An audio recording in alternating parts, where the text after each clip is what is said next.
Okay, I'll call to order the regular board meeting for October 25th, 2022. Please stand for the Pledge of Allegiance. To the flag of the United States of America and to the republic for which it stands, one nation, under God, indivisible, with liberty and justice for all.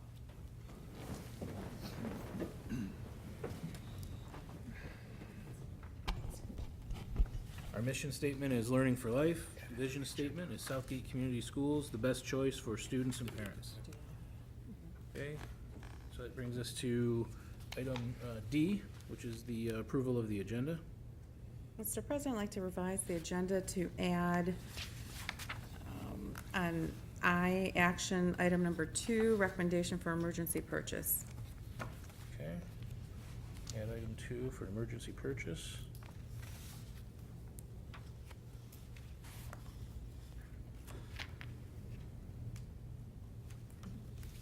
Any other modifications? Okay.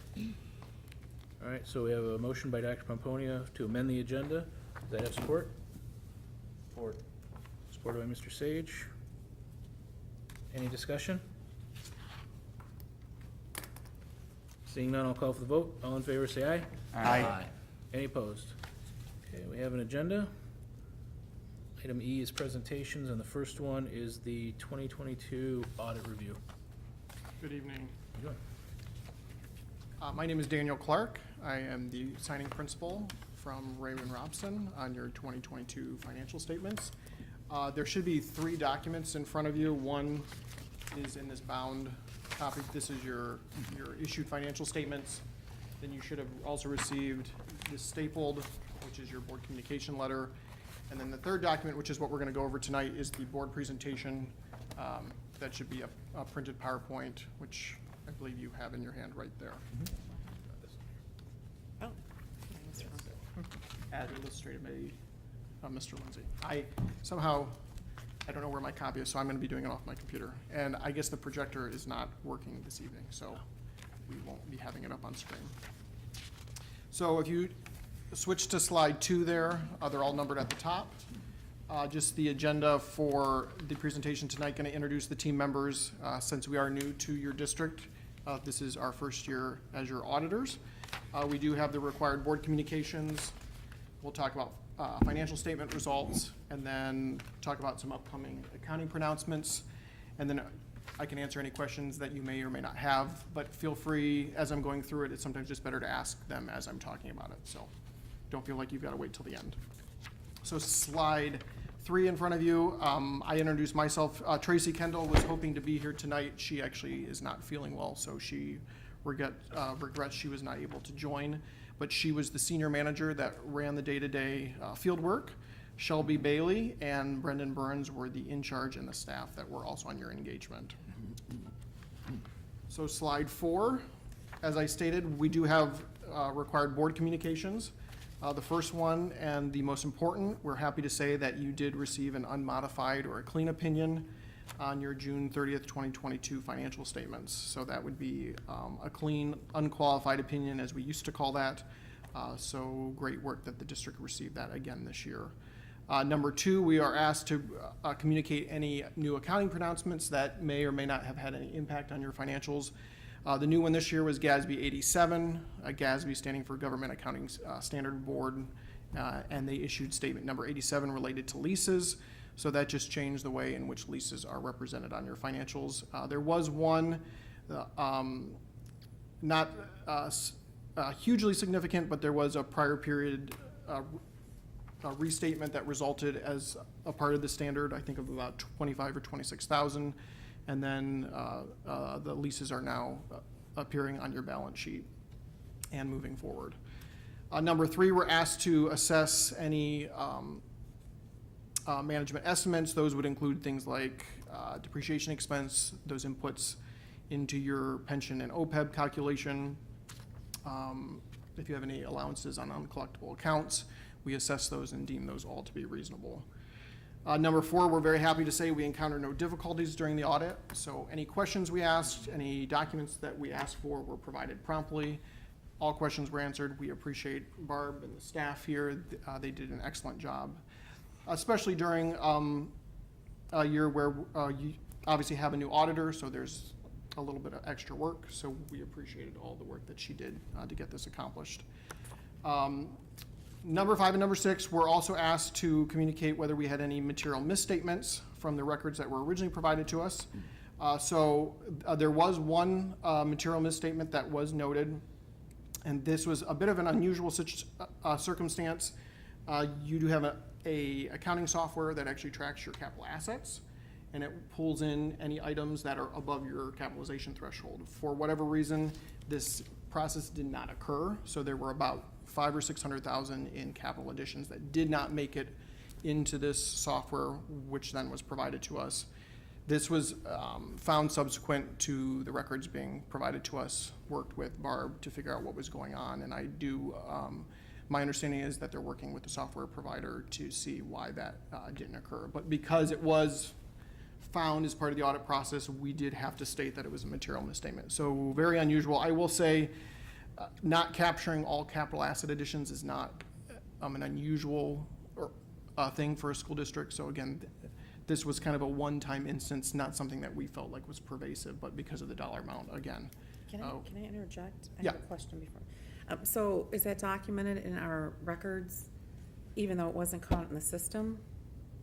Yeah, so the expenditure was in there. So it's just when expenditures exceed a certain threshold, then it gets put into the software that tracks capital assets, which then initiates the depreciation process.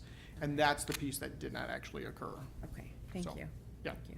Yeah, so the purchase was properly in there. It was just still sitting as an expenditure in the system. Okay. So then in number 6, anytime we have a material item that needs to be adjusted, we do have to issue a material weakness directly related to that item. So outside of that, we did not note any material weaknesses, no significant deficiencies, or even any other matters. So outside of that, a very clean audit. The records that were provided were very clean outside of that. How old was that item It occurred during the current year. during the current year? Yeah. Okay. So there was no prior period effect on No that. prior period of depreciation that we Correct. should have accounted for? Correct, yeah. So a very easy fix. Slide 5, if you want to move to that one. So you do have a single audit as part of your audit process. So anytime a district receives and spends more than $750,000 in any given year, we have to do a federal single audit. So there was one performed on your federal dollars. We did issue also an unmodified and a clean opinion on that schedule of expenditures of federal awards, or we call it a CFA. We also issued 2 reports associated with that, one related to internal controls over financial reporting, and one related to compliance over those federal dollars. So that finding I already mentioned is included in that internal control report. So outside of that, there were no other findings.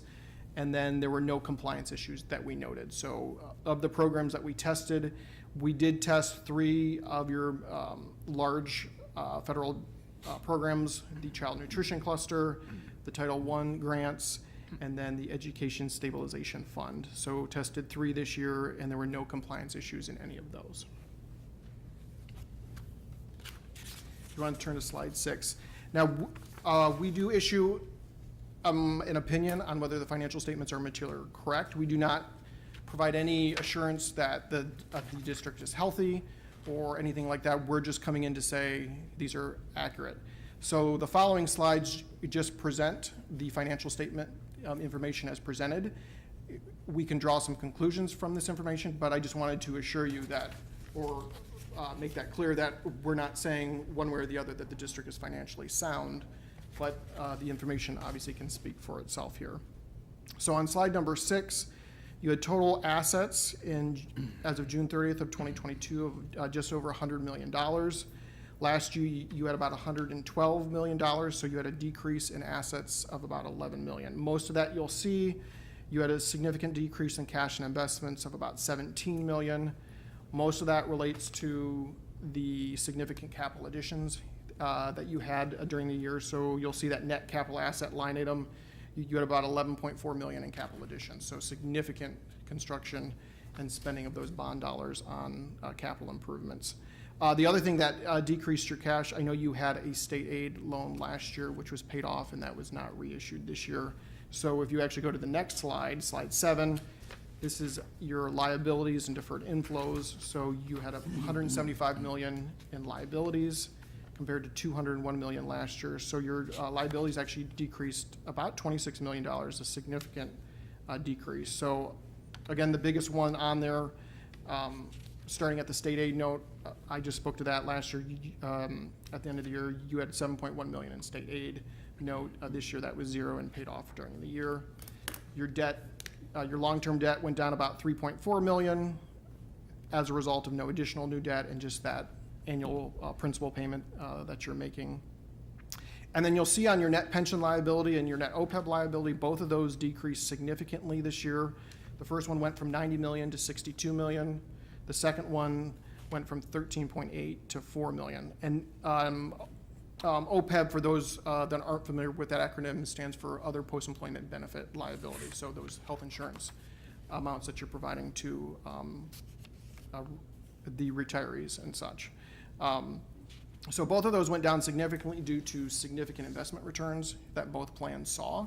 So last year, when this was measured as of September 30th of 2021, investment returns were significant. So that is what is driving this significant decrease this year compared to last year.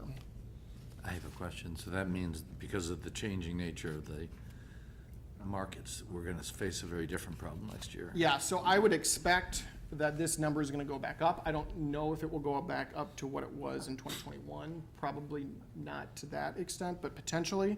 But yes, this was a very unusual year for both of these to drop this significantly. But again, as everybody's aware, the market did significantly well last year, and now we're seeing a different turn here. So yes, I would expect, depending on where we land, that this will go back up at least partially to closer to what it is in 2021. So slide 8 is just your net position or your equity. It's split into 3 different buckets. You have your net investment in capital assets, you have your restricted dollars, and then you have your unrestricted, which was a negative 92%. And if you go to the next slide, this is more of a graphical line chart that shows those different buckets over the last 4 years. That top line, that blue line, is your net investment in capital assets. So you had a significant increase from 1.9 million last year to 5.2 million this year as a result of that significant capital improvements that the district did during the year. That bottom line there is your restricted money, and that has remained relatively stable over the last couple years. So that's just stands for money that the district has at year end that it hasn't yet spent on that intended purpose. Slide 10 then shows that unrestricted amount. So obviously that's a negative number. Down at that bottom, it shows it was at about 81 negative million at the end of the year. Most of that is a result, if not all of it, is a result of putting on the pension and the OPEB liability back in 2015 and 2018 respectively. So what we like to do is include that top line, which shows what that effect would be if those weren't influencing that number. And in all years that are presented, you actually would be at a positive number taking those out. And again, this is not unusual for a school district. Most school districts have negative unrestricted due to that pension and OPEB liability situation. And then as I'm speaking of that, slide 11 and 12 are your pension and your OPEB liabilities over the last couple of years. I already spoke to that significant drop from last year to this year, 90 million for liability and pension, 62 million this year. Your actuarial required contribution has remained relatively stable, that second bar. So you had about a 8.9 million in actuarial required contributions for fiscal year 22. And that plan is currently sitting at 73% funded. You'll see that percentage next to that year in 2022. And then slide 12 shows the same thing, but for the OPEB liability, again, significant decrease in the liability. The actuarial required contribution was just under 2 million for fiscal year 22, and that plan actually stands at a very healthy 87% funded. And then we'll just speak briefly to your revenues and expenses. So for fiscal year 22, at the entity-wide level, so that's all funds, all activities of the district, you had about 62.3 million in revenue compared to about a 47% expenditure So had a net income of about 15 million on the entity-wide level. Now, most of this is being driven by those investment returns. That's where you pick up that change. So actually it hits as a negative expense. So that's why your expensive have decreased in 2022 compared to last year. And then your revenue actually increased just related to increased grant dollars, specifically related to COVID and ESSER and such. And then slide 14 just talks about the different major revenue line items that the school district receives. So state is that top number, your largest single source. You received 34.4 million in 2022 compared to 32.5 million last year. So that continues to increase from 2020. That second line is your local dollars. So your property taxes mostly, that's standing at about 11.3 million. That's remained relatively stable over the last 4 years, but did have an increase this year. That green line, that third line is your interdistrict, and that currently stands at about 7.9 million, a little increase over last year. And you'll see that bottom line, that orange line, the federal dollars went from 5.7 million to about 8.7. So a significant increase in federal dollars, again, related specifically to COVID ESSER dollars. And then we'll just talk briefly about your general fund and wrap up here. So slide 15. This is your general fund revenue and expenditures over the last 4 years. So you had 47 million in general fund revenue compared to 47 million in expenses. So had a pretty much a net zero, but actually picked up about 242,000 in net income this year. You'll see most of the increase this year over last year. Again, I keep saying this is related to those additional COVID dollars that the district received. And then your fund balance on slide 16 continues to improve. In 2022, you had about 6.2 million in fund balance in your general fund, and unassigned, which represents almost all of it, was about 6.187. So if you I'll go to slide 17, we like to compare that to an annual's year worth of expenditures, and you're sitting at about 1.6 months, so about a month and a half, or about 14% of your general fund expenditures are sitting in your unassigned balance. And that continues. So it did drop a little bit this year, but to be honest, it remained relatively stable because we were comparing it to a larger expense number because of those additional COVID dollars. That's why it did take a small drop this year compared to last year. And then slide 18, the final thing is just upcoming accounting. One question. Yes. Yeah, sorry. thank you. Thanks, Jason. So on the general fund coverage ratio, would you describe what that ratio means? So we take your unassigned balance and we divide it by total expenditures in the general fund for Okay. 2022.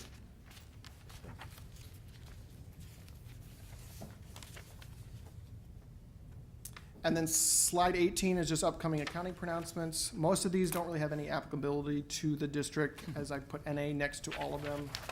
As they come applicable, we'll obviously work with Barb and the accounting department to make sure that there are no changes that we expect to the financial statement similar to what we had this year with leases.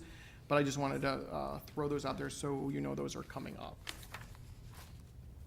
And that is the end of the official presentation, but happy to answer any other questions. Any other questions? Looks like you covered it thorough. I try to. All right, Thank you very much. thank you. All right, thank you.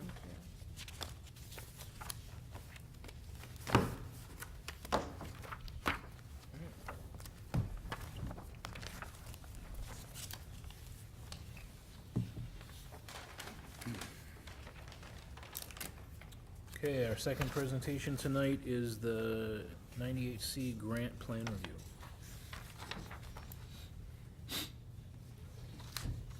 Mr. Lindsay's got this one? Good evening, everybody. So the 98C is an example of one of those grants that we get as a result of some COVID funding. Excuse me. This one is to mitigate learning loss. Unfortunately, we don't have the presentation, so this is the slides from the presentation if you want to refer to those. What is the 98C grant? It is federal funding that's part of the governor's Emergency Education Relief Gear Fund and part of ESSER 2. They target learning loss as a result of the pandemic. It's a competitive grant with funding that will range depending on how many districts apply, anywhere from $36.75 per student to $50 per student, which means that this grant could range anywhere from $125,000 to $165,000. With a grant of this size, we decided to kind of start at the very beginning and establish kind of a mission and vision for this. What we want to do is spend a lot of our focus on increasing student engagement. And this comes in many forms. It comes in classroom participation, and comes in attendance. It's getting kids excited about the teaching and learning that's going on here in Southgate schools. So the vision is to have a community of engaged, enthusiastic, and determined thinkers exploring, learning, and growing together. Our mission, this is what we want to do every single day. We want to captivate kids' minds in a spirit of collaboration, exploration, and thinking. So the next few slides kind of demonstrate some of the learning loss that we've seen over the last few years as it relates to COVID. You see the attendance. What's interesting is in 2021, which was kind of the height of the pandemic, it almost looks like attendance increases. And I give that a little bit of credit to, there were some very generous, if kids were out on COVID leave and things like that, things counted a little different during the pandemic. But then you see kind of a significant drop last year. And these, the rebound numbers for 22-23 are the numbers as of right now over the course of this school year up to, I think I ran these Monday through Friday of last week. So you see a significant dip in overall attendance. When we look at the data, the NWEA, it appears like it's almost like the outcome is equivalent, but if you take a look at the numbers on the far left that go back to 18-19 and compare them to where the numbers are on the far right in 22-23, you see that there is a little bit of dip overall, although it looks like one of our grades has definitely improved over time, so we'll take that. Unfortunately, we don't see the same pattern as we go to the next slide in middle school or in high school, where we see some drops. Not major, not like substantial, but we see drops. But we still want to make sure that we recover every single bit of any type of loss over the last few years and grow from there. So those are the data that we're looking at. How are we going to support this? We're going to use we're calling it Captivating Kids' Minds.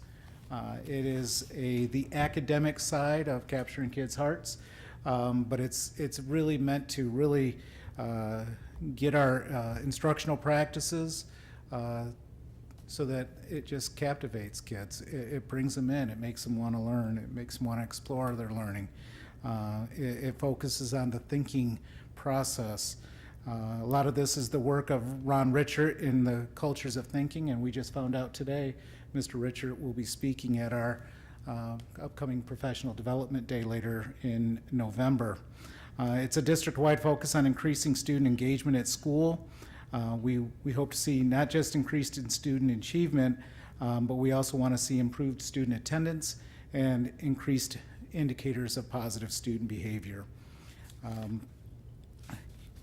The impact, when the measures that tell us whether or not we're achieving our goals, we want to see the attendance rates come back to pre-COVID levels, if not higher. We've been using the state auditor's report for calculating attendance. We want to see the NWEA scores start increasing year by year until we're above where we were pre-COVID. The culture and climate surveys, because those kind of capture how excited kids are and parents and staff are to be in the schools, and then also participation in extracurricular activities.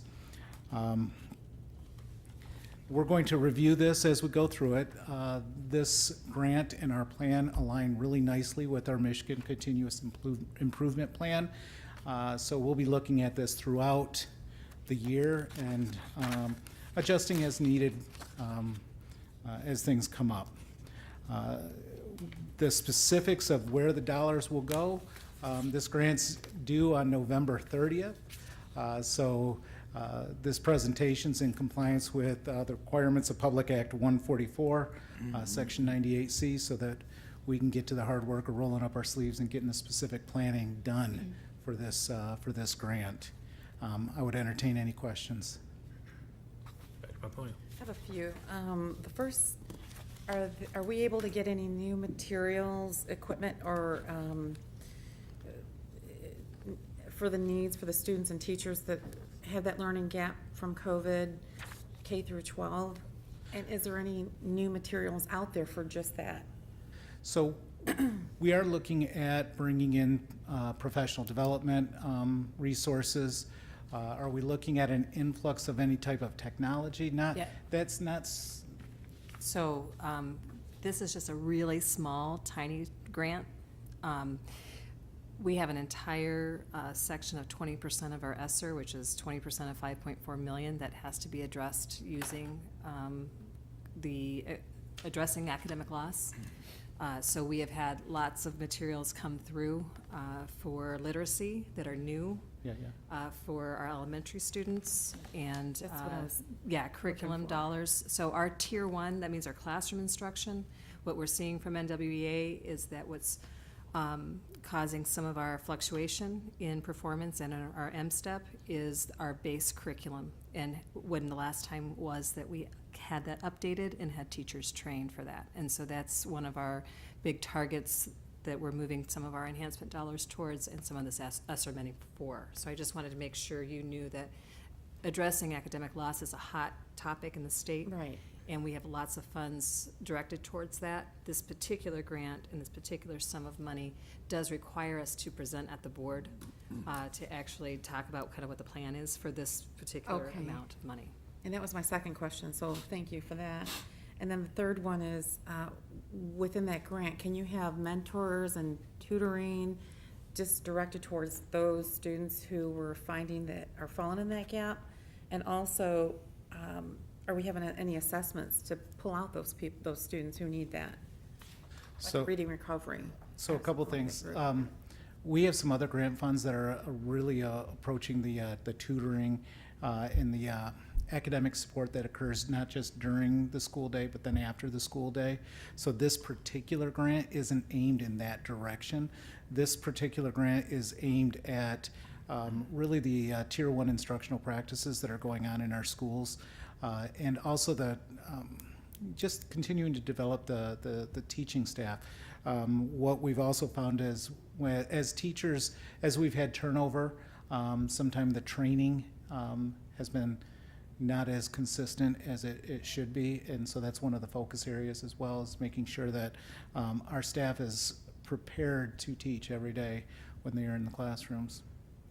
And do you know of any assessment tools that are out there that are trying to be set up for that? Okay.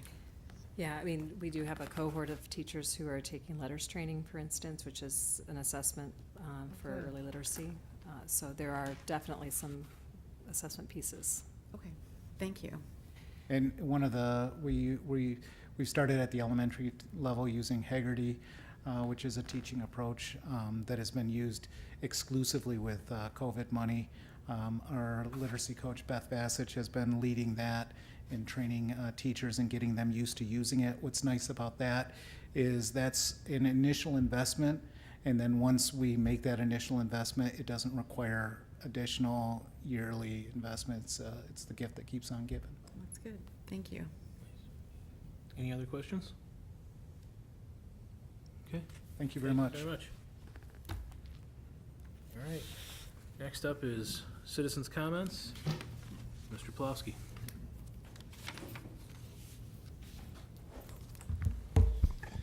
Thank you, Mr. President. Good evening, everyone. Robert Plowski. I live at 12757 Chestnut Street in Southgate. I'm your Wayne County Youth Council member for District 15, and I'm also a senior at Southgate Anderson High School.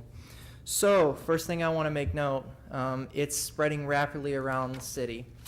We have finally made the playoffs, and we are finally playing Trenton this Friday. It has taken long enough, but we have worked our way up, and we have finally made the progress. So congratulations to our football team for all the hard work they've put, and I look forward to seeing you guys play Trenton this Friday.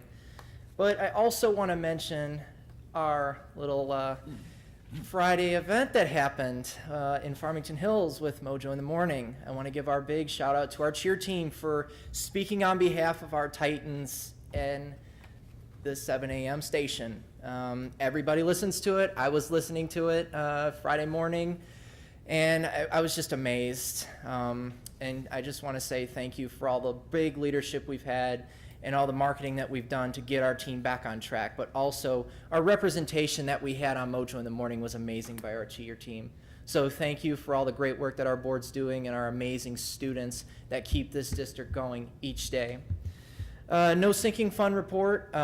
Basically, same old, same old. We're going business to business and going out with our constituents and getting it out to the public. But if anyone's here in person, make sure to grab a flyer on your way out at the table right here in front. And we also have some flyers out here in the hallway once you leave this evening.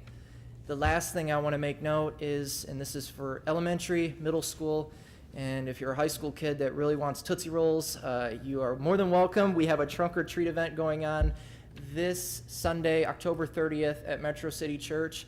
We are welcoming everybody from elementary to middle to high school to come, bring their families.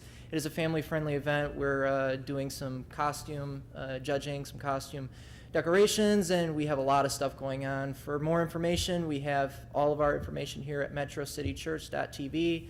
For anyone that's interested in coming. But please bring your family, bring your kids, bring anyone that's interested in getting some free candy while it's available. I will be there myself to pass out candy to the kids. But that's all I have, and I look forward to speaking with you guys next week. Thank you.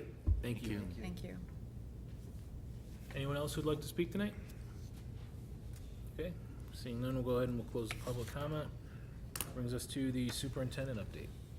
Well, Robert stole my thunder. I was going to tell you about the playoffs, but we know about those. So that's exciting. We're looking forward to this occasion, and the best of luck to all of our Titans as we head towards the finals and the regionals, districts that each of our sports in the fall head towards. So I do want to introduce to you Katura Godfrey. She's here joining us right now. You know, we restructured central office, and part of restructuring was placing some key individuals in some support roles, and Katura is supporting our assistant superintendent as the grants and curriculum specialist. And she's here right now cross-training with Jody, so that if Jody is ever out, then Katura knows what to do.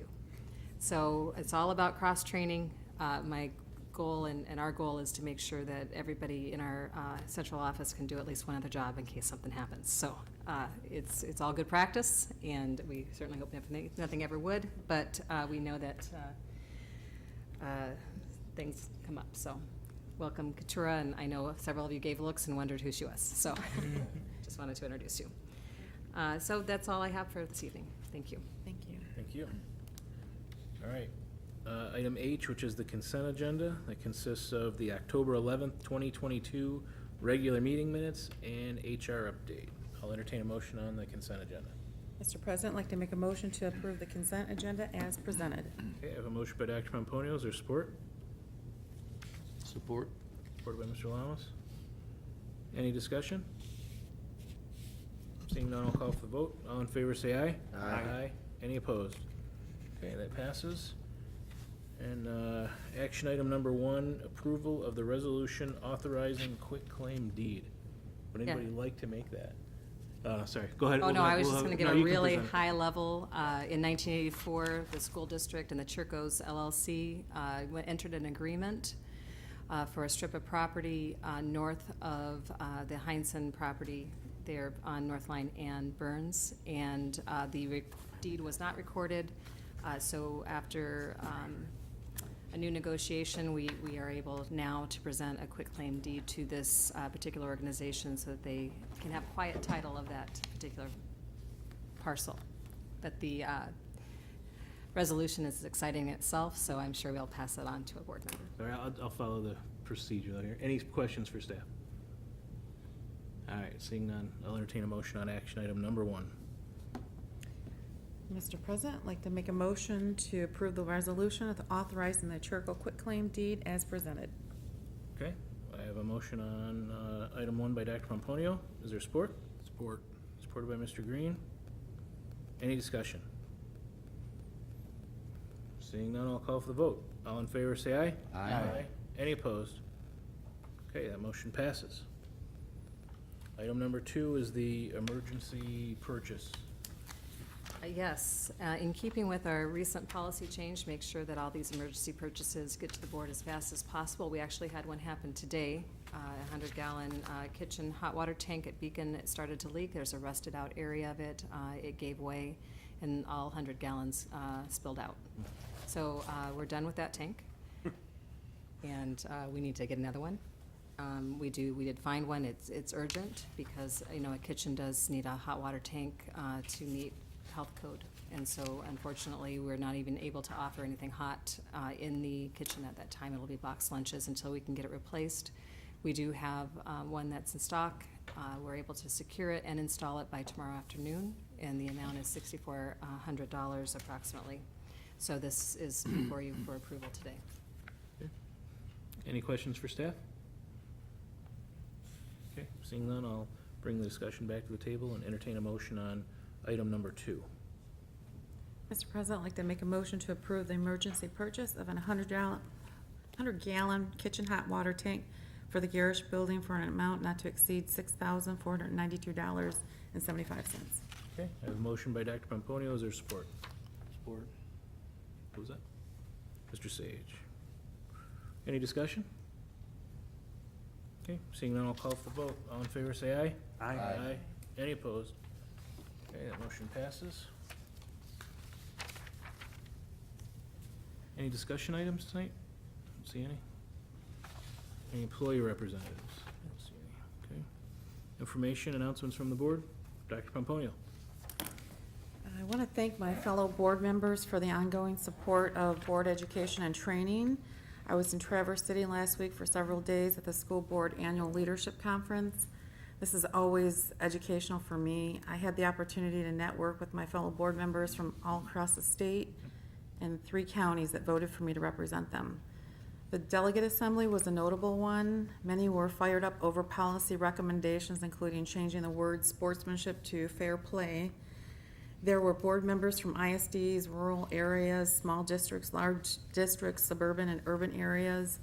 The topics of discussion ranged from guiding public schools for increasing academic achievement, mental health, transparent budgetary processes, improving safety, creating a team of 8, to systematic school reform and board governance.